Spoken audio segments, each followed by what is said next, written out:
Oke, Assalamualaikum warahmatullahi wabarakatuh. Selamat siang.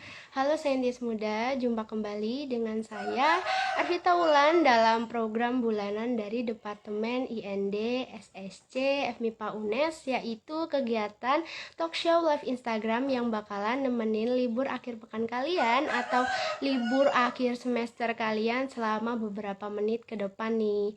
Dan yang pasti di sini aku nggak sendirian ya.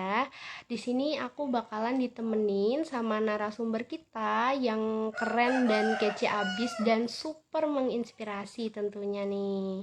Sebelumnya aku juga ingin mengucapkan terima kasih nih kepada teman-teman yang sudah bergabung. Oh, baru satu ya. Ini Kak Laili Des. Terima kasih Kak sudah bergabung pada acara live Instagram dari SSC kali ini. Penasaran banget gak sih apa aja nih yang bakalan diobrolin selama live Instagram kali ini? Sebelum memulai kegiatannya, aku mau present dulu nih, teman-teman. Di sini masih pada semangat dong ya, pastinya semuanya. Oke, nggak perlu berlama-lama lagi.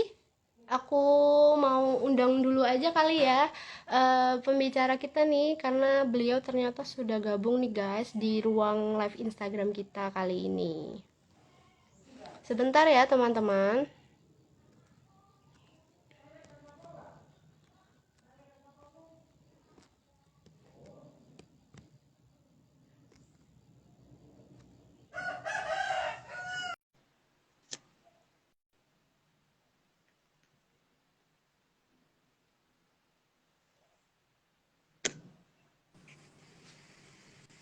Oke, Assalamualaikum warahmatullahi wabarakatuh. Halo, Halo Kak, selamat siang.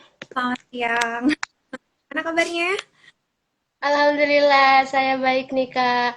Arvita mau ngucapin terima kasih nih ke Kakak udah mau bersedia dan juga menyempatkan waktunya untuk bisa hadir dan menjadi pembicara pada acara live Instagram kali ini nih Kak. Gimana nih kabar Kakak?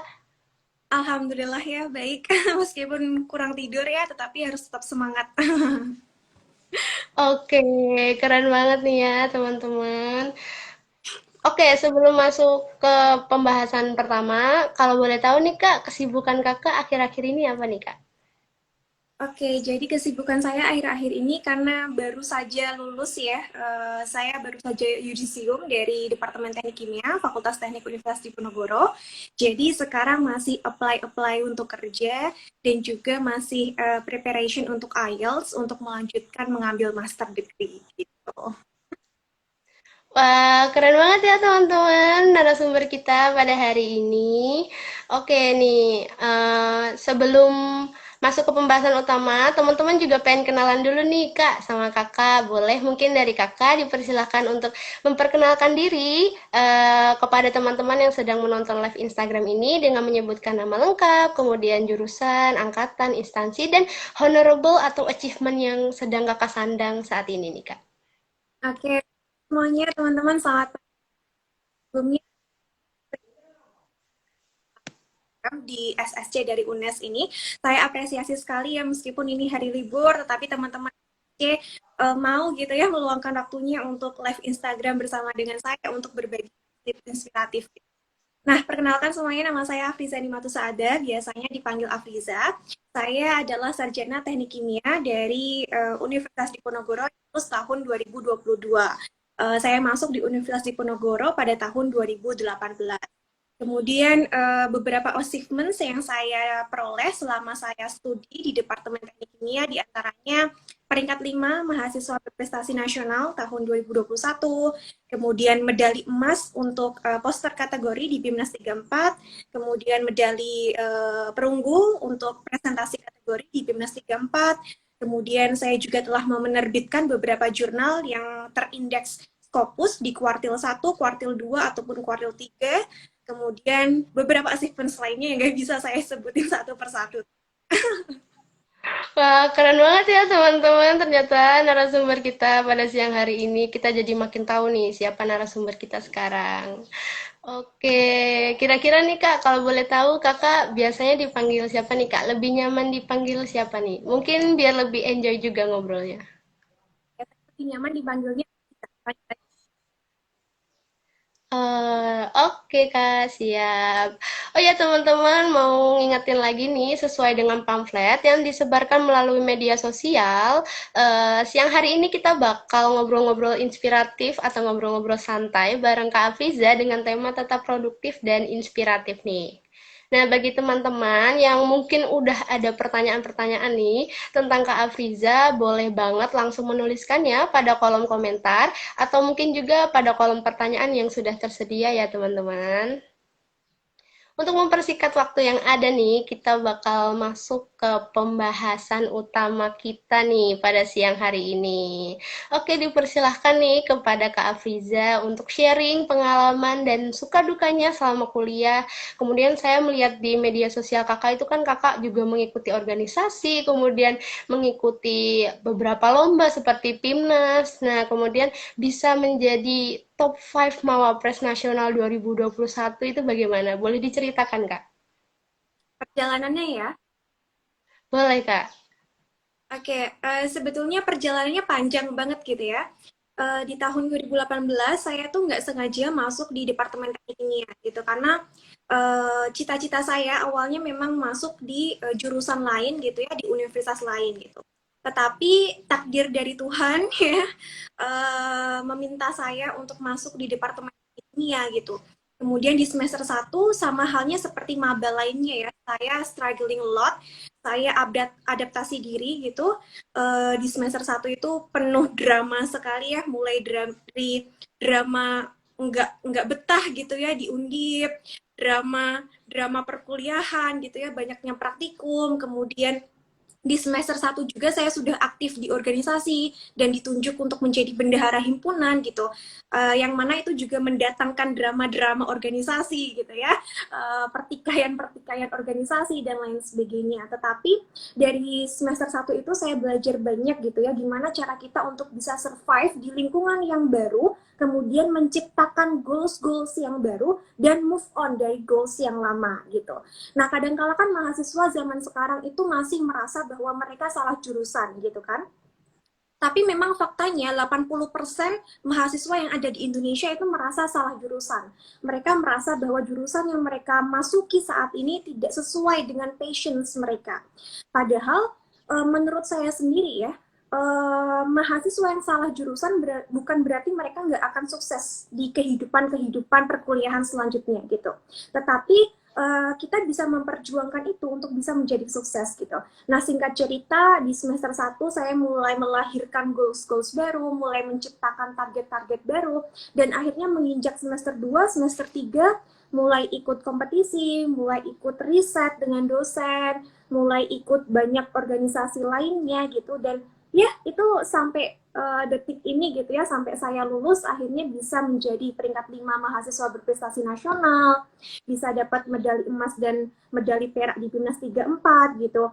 Kemudian bisa pergi keluar kota, terbang untuk lomba gitu ya.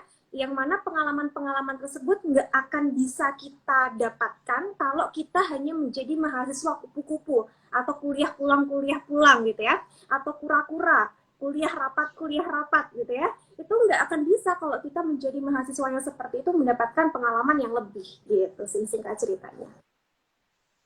Wah, keren banget nih ya teman-teman pengalaman dari Kak Afriza nih. Nah, kalau boleh tahu nih Kak, Kakak kan aktivitasnya cukup padat nih Kak. Kalau boleh tahu bagaimana cara Kakak mengatur waktu antara kuliah, kemudian organisasi, kemudian Kakak juga mengikuti lomba kan tadi, dan mid time gitu atau bahasa kerennya itu sekarang healing mungkin bersama dengan teman atau dengan keluarga nih Kak. Ini banyak nih bertanya kepada saya bagaimana tips untuk memanajemen waktu gitu. Sebetulnya bagi saya sendiri gitu ya, manajemen waktu itu tergantung pada skills kita sih sebetulnya. Tiap orang saya yakin punya tips dan triknya tersendiri untuk memanajemen waktunya tersendiri gitu ya. Tapi kalau saya pribadi ada hal-hal yang saya lakukan. Yang pertama itu adalah saya menetapkan target saya terlebih dahulu. di kuliah mau ngapain nih, di kuliah mau jadi mahasiswa seperti apa nih, di kuliah mau mencapai apa aja nih gitu ya. Nah, selama kuliah saya menargetkan 4 hal. Yang pertama itu adalah akademik, yang kedua itu adalah riset ya atau penelitian, kemudian yang ketiga adalah kompetisi, dan yang keempat itu adalah organisasi. Jadi selama saya kuliah, saya akan memegang keempat target saya tersebut. Yang kedua yang saya lakukan adalah membuat apa ya, indikator-indikator keberhasilan dari setiap tujuan-tujuan yang telah saya buat. Misalnya dari indikator akademik, berarti IPK kita harus 4, atau kita harus jadi asisten dosen, atau harus bisa melakukan konferensi internasional misalnya. Kemudian indikator riset, berarti kita harus bisa menerbitkan jurnal-jurnal terindeks Scopus dengan kuartil-kuartil yang tinggi, misalnya Q1, Q2, ataupun Q3.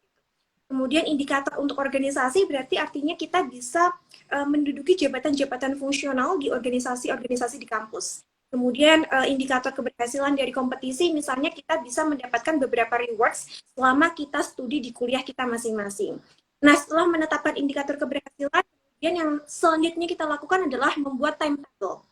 Nah, timetable ini bisa teman-teman lakukan dengan menggunakan berbagai macam tools ya. Misalnya pakai catatan, atau kalau sekarang lebih enak pakai Google Calendar gitu ya, atau pakai aplikasi-aplikasi lain yang mana itu memudahkan kita untuk mengingat hal-hal atau aktivitas-aktivitas yang harus kita lakukan gitu. Jadi ada reminder gitu. Kemudian yang keempat itu adalah delegasi. Jadi jangan sampai kita melaksanakan semua aktivitas secara mandiri gitu. Ada beberapa aktivitas atau tugas yang bisa kita delegasikan gitu. Misalnya kalau aktivitas atau tugas di organisasi itu bisa kita delegasikan kepada orang-orang lain di organisasi tersebut. Ataupun aktivitas di lomba gitu ya, kita bisa mendelegasikan anggota-anggota kita untuk melaksanakan atau mengerjakan tugas-tugas tertentu. Jadi yang perlu diingat, jangan sampai kita melaksanakan tugas itu secara mandiri atau secara sendiri semuanya gitu ya, tetapi ada beberapa tugas yang perlu kita delegasikan ke orang lain. Kemudian poin selanjutnya adalah bersikap asertif. Nah, asertif ini yang penting teman-teman. Jadi kalau kita pengen waktu kita digunakan secara efektif dan baik gitu ya, kita perlu bersikap asertif. Asertif itu kita mampu menolak ajakan teman-teman kita yang tidak penting gitu. Jadi misalnya teman-teman diajak nongkrong di Burjo gitu ya, diajak nongkrong di mall gitu ya, di Starbucks ataupun di Janji Jiwa ataupun apalah itu ya. Kalau emang itu tidak penting dan tidak urgent, ya silahkan tolak gitu. Jangan sampai kalian terbawa emosi, terbawa perasaan, mementingkan pergaulan, mementingkan having fun, padahal kalian punya tugas yang seambrek gitu ya. Itu adalah sikap asertif. Nah, yang terakhir adalah disiplin. Jadi percuma saja kalau kita sudah menetapkan target, sudah membuat indikator keberhasilan, sudah buat timetable, sudah mendelegasikan, sudah asertif, tapi kalau kita tidak disiplin, itu ya percuma saja. Jadi disiplin itu akan sangat mendukung kita untuk bisa memanajemen waktu dengan baik gitu. Oke, keren banget ya teman-teman. Tadi cara mengatur waktu ala Kak Afriza nih. Jangan lupa dicatat ya, siapkan notes kalian nih selama live talk show Instagram SSC ini. Nah, menurut kakak nih Kak, definisi dari produktif dan inspiratif itu apa sih Kak? Oke. Kalau definisi produktif dari pandangan saya ya, dari kacamata saya, itu adalah ketika saya mampu menyelesaikan tugas secara baik dan efisien. Itu kalau dari pribadi saya. Tetapi balik lagi ya ke teorinya. Kalau misalnya kita belajar tentang productivity, saya pernah sharing materi tentang productivity itu di beberapa webinar, yang mana saya belajar tentang teori-teori produktivitas gitu. Di salah satu buku dikatakan bahwa yang namanya produktivitas itu terdiri dari 3 poin. Poin yang pertama adalah quantity, ya, seberapa banyak tugas yang bisa kita selesaikan. Poin yang kedua adalah quality, seberapa baik kualitas tugas yang kita selesaikan. Dan poin yang terakhir adalah efisiensi, seberapa efisien kita menyelesaikan tugas-tugas kita gitu. Jadi beberapa ahli juga menyebutkan yang namanya produktivitas itu terdiri dari 3 hal tersebut ya, quantity, quality, dan efisiensi. Jadi orang yang produktif berarti orangnya harus melaksanakan tugasnya, melaksanakan pekerjaannya dengan menerapkan 3 poin tersebut ya. Jadi pekerjaannya harus memiliki kuantitas yang oke, quality yang oke, dan efisien tentunya. Sedangkan kalau inspiratif ya, tadi ditanya tentang pengertian inspiratif, menurut saya orang yang inspiratif ya tentunya orang yang bisa memberikan inspirasi ya untuk lingkungan sekitarnya serta memberi dampak untuk lingkungan sekitarnya. Nah, untuk orang-orang yang memiliki sifat inspiratif ini saya rasa semua orang bisa menjadi sosok inspiratif. Tetapi perlu diingat bahwa yang namanya inspiratif itu tidak hanya memberikan inspirasi, tidak hanya memberikan contoh terdepan, tidak hanya menjadi role model, tetapi perlu diingat harus bisa memberikan dampak untuk sekitarnya gitu. Itu menurut saya. Oke, keren banget ya teman-teman. Nah, sebagai top 5 Mawapres Nasional 2021 nih Kak, bagaimana cara Kakak bisa membangun kebiasaan-kebiasaan baik dalam kehidupan Kakak sehari-hari agar tetap bisa produktif? Ini juga sering saya sampaikan kepada rekan-rekan saya di kampus. Ada 3 hal sebetulnya yang saya pegang untuk bisa membangun habit ya, build the habit di lingkungan kampus, yang mana habit itu habit positif. Yang pertama adalah kita harus punya mindset positif terlebih dahulu. Mindset positif ini artinya kita punya yang namanya growth mindset ya. Jangan sampai mahasiswa memiliki pola pikir yang fix atau fixed mindset gitu ya. Kemudian yang kedua adalah manajemen diri yang baik. Nah, manajemen diri yang baik ini juga terdiri dari beberapa hal. Misalnya kontrol diri, kemudian stress management, kemudian emotional management, kemudian fleksibilitas, kemudian time management juga termasuk gitu. Jadi harus punya manajemen diri yang baik gitu. Kemudian yang ketiga adalah produktivitas yang seperti kita diskusikan di awal gitu ya. Jadi kalau kita pengen punya habit yang bagus, menurut saya ada 3 hal yang harus kita pegang. Pola pikir yang positif atau growth mindset, kemudian manajemen diri yang baik, dan juga produktivitas gitu. Oke, dicatat ya teman-teman tadi bagaimana cara Kak Friza nih membangun kebiasaan-kebiasaan baik. Disiapkan notes-nya, jangan lupa ya. Oke, kemudian masalah yang sering banget ditemui nih Kak. Kemungkinan sebagian orang ini masih menganggap bahwa orang yang produktif ini adalah orang yang sibuk setiap saat nih Kak. Bagaimana cara Kakak menanggapi hal tersebut? Kemudian menurut Kakak produktif dengan sibuk itu berbeda atau sama nih Kak? Oke, it's good question ya actually. So, teman-teman di luar sana harus mampu membedakan antara sibuk ya, busy, dan juga productivity ya. Karena kedua hal tersebut adalah hal yang sangat-sangat berbeda dan benar-benar berbeda gitu. Seperti yang saya sampaikan di awal tadi ya, bahwa yang namanya produktivitas itu terdiri dari 3 poin, quantity, quality, dan efisiensi, gitu ya. Sedangkan sibuk ya, itu adalah suatu kata sifat yang benar-benar berbeda dari produktivitas gitu. Menurut saya, secara pribadi ya, menurut saya orang yang sibuk itu adalah orang yang tidak bisa mengatur waktunya gitu. Jadi saya sangat benci ketika saya dikatakan orang sibuk. Karena menurut saya adalah orang sibuk adalah orang yang tidak bisa mengatur waktunya gitu. Di dunia ini nggak ada orang yang sibuk kalau dia bisa mengatur waktunya gitu. Karena kita ketika bisa mengatur waktu, bisa memanajemen diri dengan baik, bisa memilih mana kegiatan yang positif, mana kegiatan yang kurang, mana yang kegiatan yang tidak penting, itu nantinya kita tidak akan menjadi manusia yang tergolong manusia sibuk gitu ya. Jadi perlu diingat teman-teman bahwa sibuk dan produktivitas itu berbeda sekali, dan saya sarankan teman-teman sekalian untuk menjadi mahasiswa yang produktif rather than sibuk gitu ya. Gitu.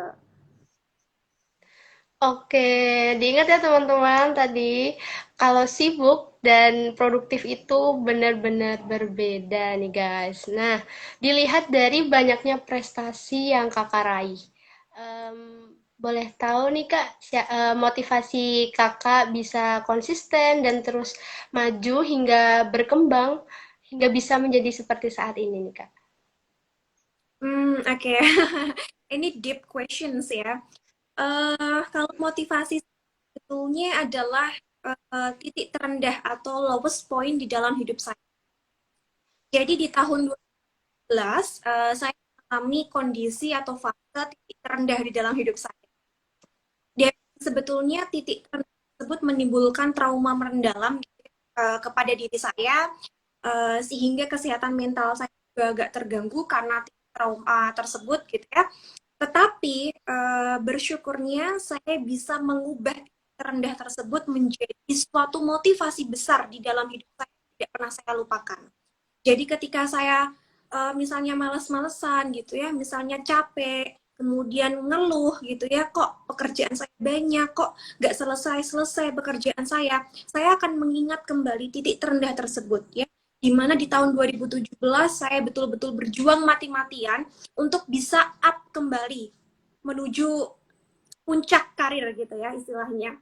Jadi dengan mengingat titik terendah atau lowest point tersebut, itu secara otomatis otak langsung ke switch gitu. Yang awalnya males jadi rajin, yang awalnya kayak lelah jadi semangat lagi gitu sih. Itu motivasi terbesar saya sebetulnya.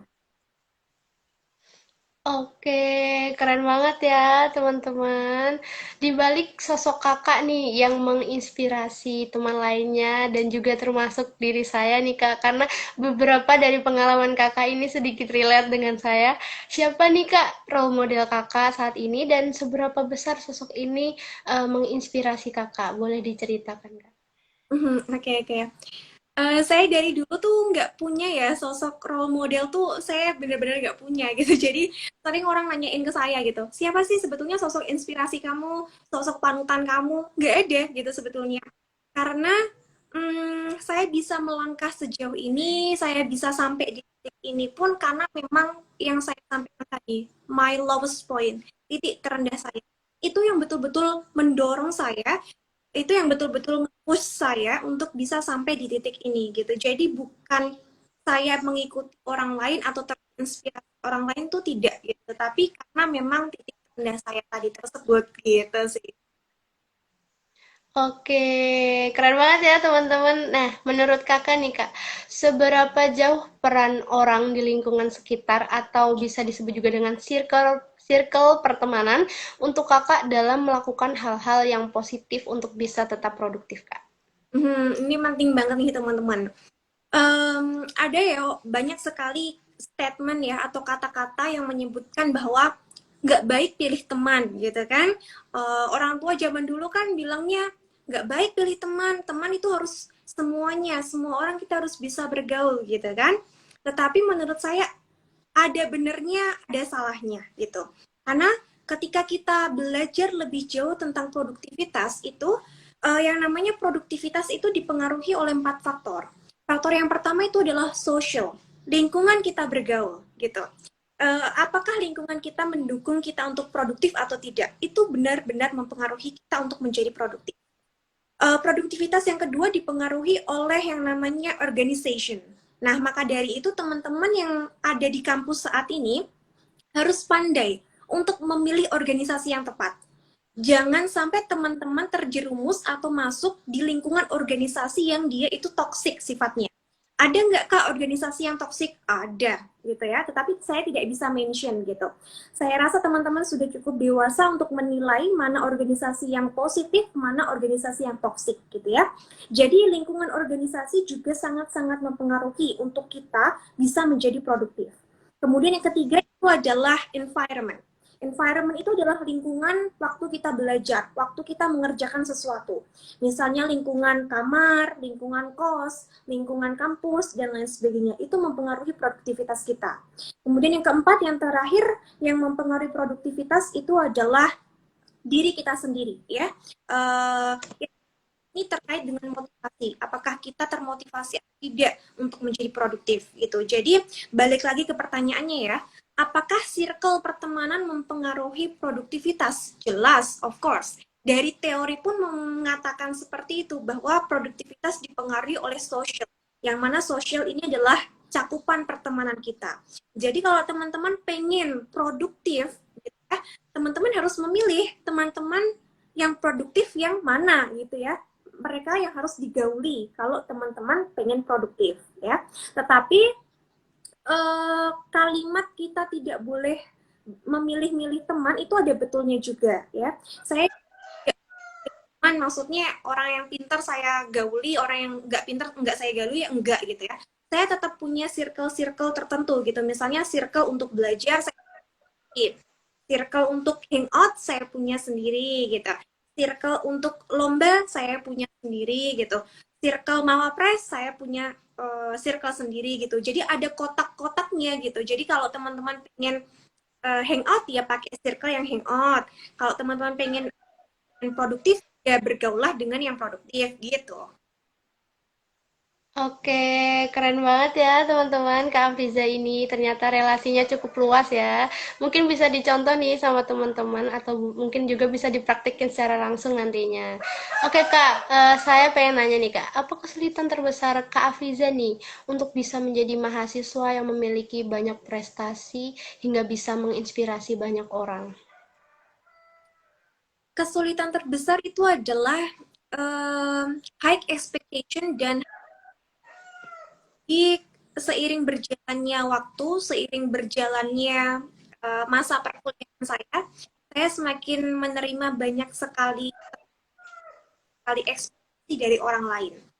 Mulai dari tekanan dari pihak universitas, tekanan dari pihak departemen, tekanan dari pihak orang tua, tekanan dari tekanan dari pertemanan, dan tekanan dari orang-orang lainnya gitu. Banyak sekali orang-orang yang berekspektasi tinggi kepada saya gitu. Dan itu membuat saya sedikit merasa kesulitan dan overthinking ya situasi yang ada gitu.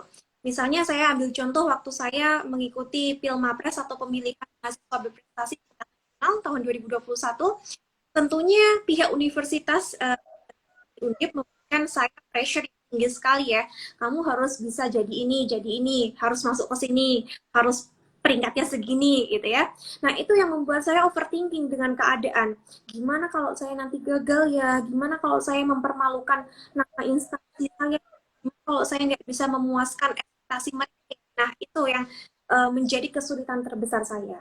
Tetapi back again to overcome this problem, saya biasanya selalu meyakinkan diri saya sendiri dan melakukan afirmasi kepada diri saya sendiri bahwa mereka kasih tinggi tinggi ke saya, mereka kasih tekanan ke saya, dan misalnya nauzubillahnya saya tidak bisa memenuhi ekspektasi mereka, kemudian mereka wah, ya itu salah mereka. Mereka berekspektasi tinggi ke saya gitu. Siapa suruh mereka ekspektasi tinggi ke saya gitu kan? Saya nggak nyuruh mereka ekspektasi tinggi ke saya gitu kan?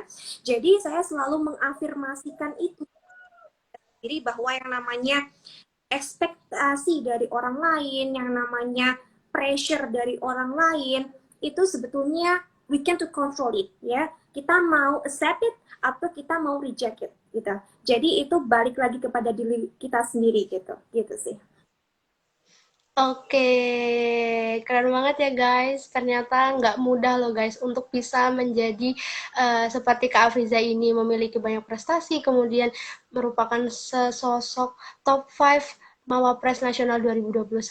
Nah, Kak, boleh nih Kak berbagi tips dan motivasi dari Kakak untuk teman-teman yang sekarang ingin produktif, kemudian juga ingin berprestasi dan juga menginspirasi banyak orang.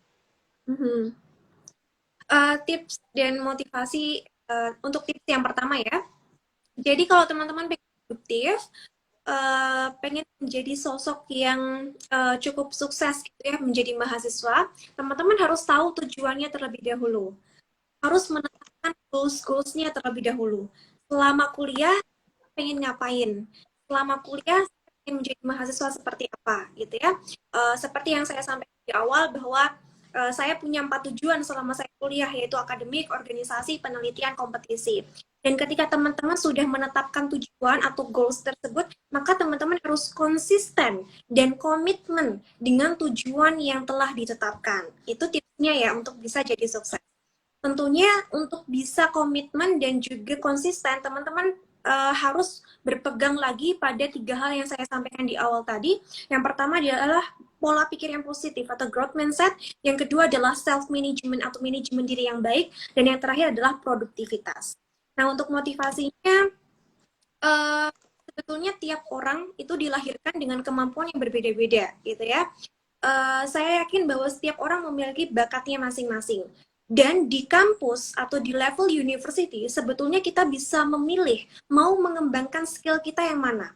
Apakah ingin mengembangkan skill kita yang intrakurikuler, ya, yang berbau akademik, ataukah ingin mengembangkan skill kita yang kokurikuler, misalnya pengabdian masyarakat, volunteer, dan lain sebagainya, ataukah ingin mengembangkan skill kita di bidang ekstrakurikuler, misalnya menulis, main biola, main basket, gitu ya, sepak bola, dan seterusnya. Kita bisa memilih itu semuanya dan kita bebas untuk mengembangkannya gitu. Maka dari itu teman-teman sebetulnya punya kesempatan yang besar, punya peluang yang besar untuk maximize the opportunity in your college. Maka dari itu teman-teman nggak boleh menyia-nyiakan kesempatan yang telah diberikan Tuhan kepada teman-teman semuanya gitu ya. Nggak semua orang bisa masuk ke level university. Nggak semua orang bisa memiliki pendidikan sarjana. Nggak semua orang bisa mengenyam pendidikan ya, terutama di UNES gitu ya, ataupun di Undip gitu. Maka dari itu teman-teman harus mampu memaksimalkan peluang-peluang yang datang tersebut. Dengan cara apa? Dengan cara manajemen diri yang baik tentunya, menetapkan tujuan tentunya, dengan cara produktif setiap hari gitu ya. Jangan nongkrong di burjo, jangan nongkrong di kafe terus setiap hari, tetapi berusaha untuk selalu produktif, selalu memiliki pola pikir yang positif, dan tentunya melahirkan prestasi-prestasi gitu. Oke, keren banget ya teman-teman nih motivasi dan juga tips dari Kak Afriza. Wah, nggak kerasa nih Kak, udah 20 menit lebih nih waktu kita ngobrol-ngobrol sama Kak Afriza. Sekarang gantian nih waktunya teman-teman dipersilakan untuk bertanya. Yang ingin bertanya bisa menuliskannya di kolom komentar atau di kolom pertanyaan yang tersedia ya teman-teman.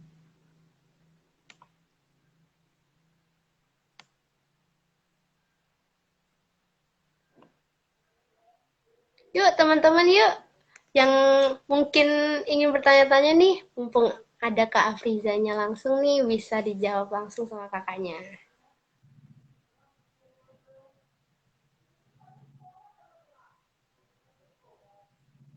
Oke Kak, mungkin sambil nunggu teman-teman nih Kak, saya yang ingin bertanya aja boleh nggak Kak? Akan. Oke Kak, kalau boleh tahu nih Kak, bagaimana sih cara Kakak menentukan goals Kakak? Oke, ini juga sering banget ditanyain sama teman-teman mahasiswa. Sebetulnya ketika kita ingin menetapkan goals itu depend on your passion, gitu ya. Depend on your apa ya, skill juga gitu. Jadi ketika kita ingin menetapkan tujuan maka harus disesuaikan dengan passion kita tuh apa gitu ya, skill kita tuh apa gitu. Eh, Keinginan kita pribadi itu apa gitu. Nah, karena saya tuh orangnya suka riset ya, sejak SMA saya suka riset, makanya saya menetapkan tujuan riset. Kemudian karena saya juga sejak SMP saya sudah gabung ke OSIS, makanya di level university saya juga menetapkan tujuan organisasi. Kemudian di tujuan ketiga saya adalah kompetisi, karena saya tuh udah suka kompetisi sejak saya SD gitu. SD itu sudah mengikuti kompetisi seperti siswa cerdas, dokter cilik, dan kan. Kemudian tujuan saya yang terakhir adalah akademik, itu karena memang saya itu orangnya suka akademik banget gitu. Saya suka belajar sampai pagi gitu. Saya karena background kedua saya guru gitu kan. Jadi saya sangat menyukai dan mencintai akademik gitu. Jadi if you want to decide your goals, itu adalah depend on your passions gitu. Kembali lagi kepada passion diri kita itu apa. Oke, keren banget, keren banget. Oke, karena mungkin dari teman-teman belum ada pertanyaan ya, Kak. Eh, Mungkin diperbolehkan nggak nih, Kak, bagi teman-teman yang ingin bertanya, bisa DM Kakak melalui apa nih, Kak? Oke, untuk teman-teman ya yang pengen tanya, boleh DM saya di Instagram @afriza. Saya welcome sekali untuk teman-teman yang ingin bertanya gitu. Seputar apapun lah ya. Oke. Wah, nggak kerasa nih, Kak, kita sudah ada di penghujung acara. Boleh dari Kak Afriza nih dipersilahkan untuk memberikan closing statement-nya. Oke, untuk rekan mahasiswa di luar sana, jalan teman-teman masih panjang, teman-teman masih punya banyak sekali kesempatan untuk upgrade and update your potential self ya di level university. Jadi jangan sampai menyia-nyiakan kesempatan yang datang. Sekecil apapun kesempatan itu yang datang ke kalian, silahkan dimaksimalkan gitu. Misalnya ada tawaran riset, ya silahkan ikutin. Ada tawaran lomba, ya silahkan ikutin gitu ya. Jadi jangan sampai menyia-nyiakan kesempatan yang hadir di depan mata kalian gitu. Oke Kak, ini ternyata ada yang nanya nih Kak. Oke, saya bacakan terlebih dahulu ya Kak ya. Tujuan risetku dan ikut lomba muncul pada saat masuk universitas. Apakah itu lambat ya Kak? Oke, Ini saya jawab. gimana nih Kak? Ini nggak kelihatan namanya siapa, tapi oke, good question ya. Tujuan riset baru muncul ketika baru masuk universitas. Nggak apa-apa. Saya juga menemukan tujuan riset dan lomba itu setelah saya semester 1 gitu. Saya baru mendapatkan tujuan tersebut di semester 1 akhir malah gitu. Nah itu menurut saya nggak apa-apa ya ketika kita baru mendapatkan tujuan itu baru masuk universitas itu nggak apa-apa. Masih ada banyak sekali waktu. Semester 2, semester 3, semester 4, 5, 6, dan seterusnya gitu. Kalau di semester 1 adik sudah mampu menetapkan tujuan, nah nantinya di semester 2 dan semester 3 coba mulai implementasikan atau merealisasikan tujuan-tujuan tersebut gitu. Kalau di semester 2 dan di semester 3 adik sudah mendapatkan tujuan-tujuan tersebut gitu ya, sudah ada hasil nyata dari tujuan-tujuan tersebut, maka tujuannya dilanjutkan konsisten sampai semester akhir. Tetapi misalnya tujuan yang adik tetapkan itu tidak bisa terrealisasikan di semester 2, semester 3, udah nyoba lomba berkali-kali kok gagal terus, kok nggak dapet juara, udah riset berkali-kali kok gagal terus, hasilnya jelek, maka coba ganti tujuan yang baru, ya, move on dari tujuan yang lama, temukan tujuan yang baru, misalnya tujuan kewirausahaan gitu ya, atau tujuan debate ya, baik debate KDMI atau debate bahasa Inggris, ataupun tujuan organisasi gitu ya misalnya, kemudian realisasikan lagi di semester berikutnya, semester 4 dan semester 5 gitu. Jadi masih ada waktu untuk merealisasikan tujuan ataupun mengganti tujuan yang baru gitu. Oke, kemudian ternyata di kolom pertanyaan ada pertanyaan lagi nih Kak. Dari Mahdianto, bagaimana menghilangkan kebiasaan buruk yang tidak produktif nih Kak? Oke, oke ini ya good questions. Ini banyak sekali nih yang tanya kayak gini, bagaimana menghilangkan kebiasaan buruk atau tidak produktif.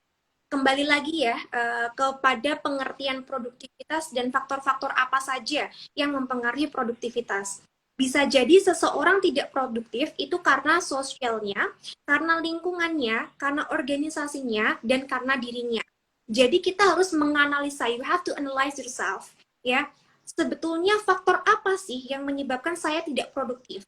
Apakah faktor sosial, yaitu lingkungan pergaulan saya yang buruk, lingkungan pergaulan saya yang cuma nongkrong-nongkrong di burjo, nongkrong-nongkrong di kafe, ataukah karena faktor kedua, environment, lingkungan tempat saya belajar tidak kondusif, lingkungan kampus saya tidak baik, ya suasana mencekam atau buruk gitu ya, ataukah faktor organisasi, karena organisasi yang saya ikuti adalah organisasi yang toksik, jadinya banyak banget rapatnya, kalau rapat harus lengkap, harus hadir gitu ya, ataukah karena faktor diri Anda sendiri. Faktor diri ini bisa jadi low motivations ya, bisa jadi low dreams dan lain sebagainya. Jadi dianalisa dulu faktor apa nih yang menyebabkan tidak produktif. Nah, kalau sudah menemukan faktor apa, barulah solve the problems. Misalnya penyebabnya sosialnya atau circle pertemanannya, berarti D ini atau Anda ini harus mengganti lingkungan pertemanan Anda ya. Move to the another circle yang mendukung Anda produktif. Kalau penyebabnya environment atau lingkungan, berarti Anda harus mengganti lingkungan tempat Anda belajar atau bekerja. Misalnya yang awalnya belajarnya di kafe, kemudian diubah jadi belajarnya di kos gitu ya. Kalau penyebabnya adalah organisasi, berarti Anda harus mengganti organisasi Anda menjadi organisasi yang baru, yang lebih produktif, yang lebih positif, gitu ya. Kalau penyebabnya adalah diri Anda sendiri, berarti Anda harus find your motivations, ya. Find your goals, find your dreams, gitu. Untuk bisa meningkatkan produktivitas Anda, gitu ya.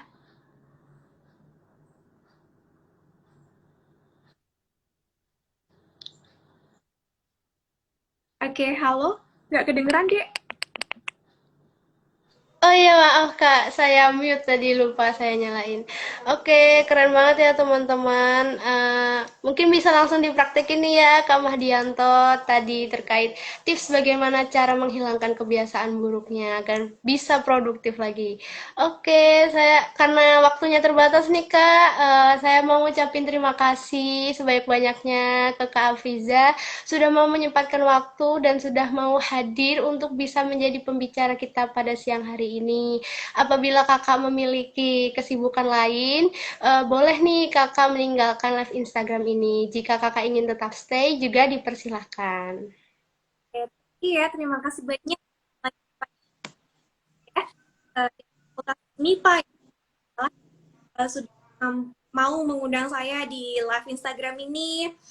Semoga teman-teman dari UNES terus bisa berkarya, terus sukses. Pokoknya jangan putus asa, jangan pantang, jangan belibet nih, jangan alasan gitu ya.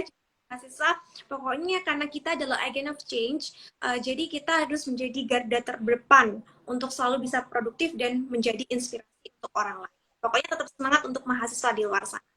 Saya pamit, undur diri ya. Terima kasih banyak sekali lagi. Thank you.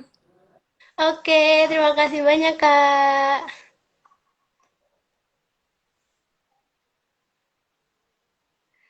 Oke, tak terasa nih teman-teman, sudah hampir 45 menit ya, 42 menit Arvita nemenin kalian di ruang siaran ini. Arvita mau mengucapkan terima kasih kepada teman-teman yang sudah mau join live Instagram hari ini dan juga tetap menyimak hingga akhir live Instagram SSC ini. Arvita mohon maaf apabila terdapat kesalahan kata atau kalimat yang disengaja maupun yang tidak disengaja. Arvita tutup acara live talk show pada hari ini. Nantikan SSC Talks kembali pada bulan depan yang pastinya menghadirkan pembicara yang keren, seru, dan menginspirasi teman-teman tentunya. Sekian dari Arvita, sampai jumpa semuanya. Wassalamualaikum warahmatullahi wabarakatuh.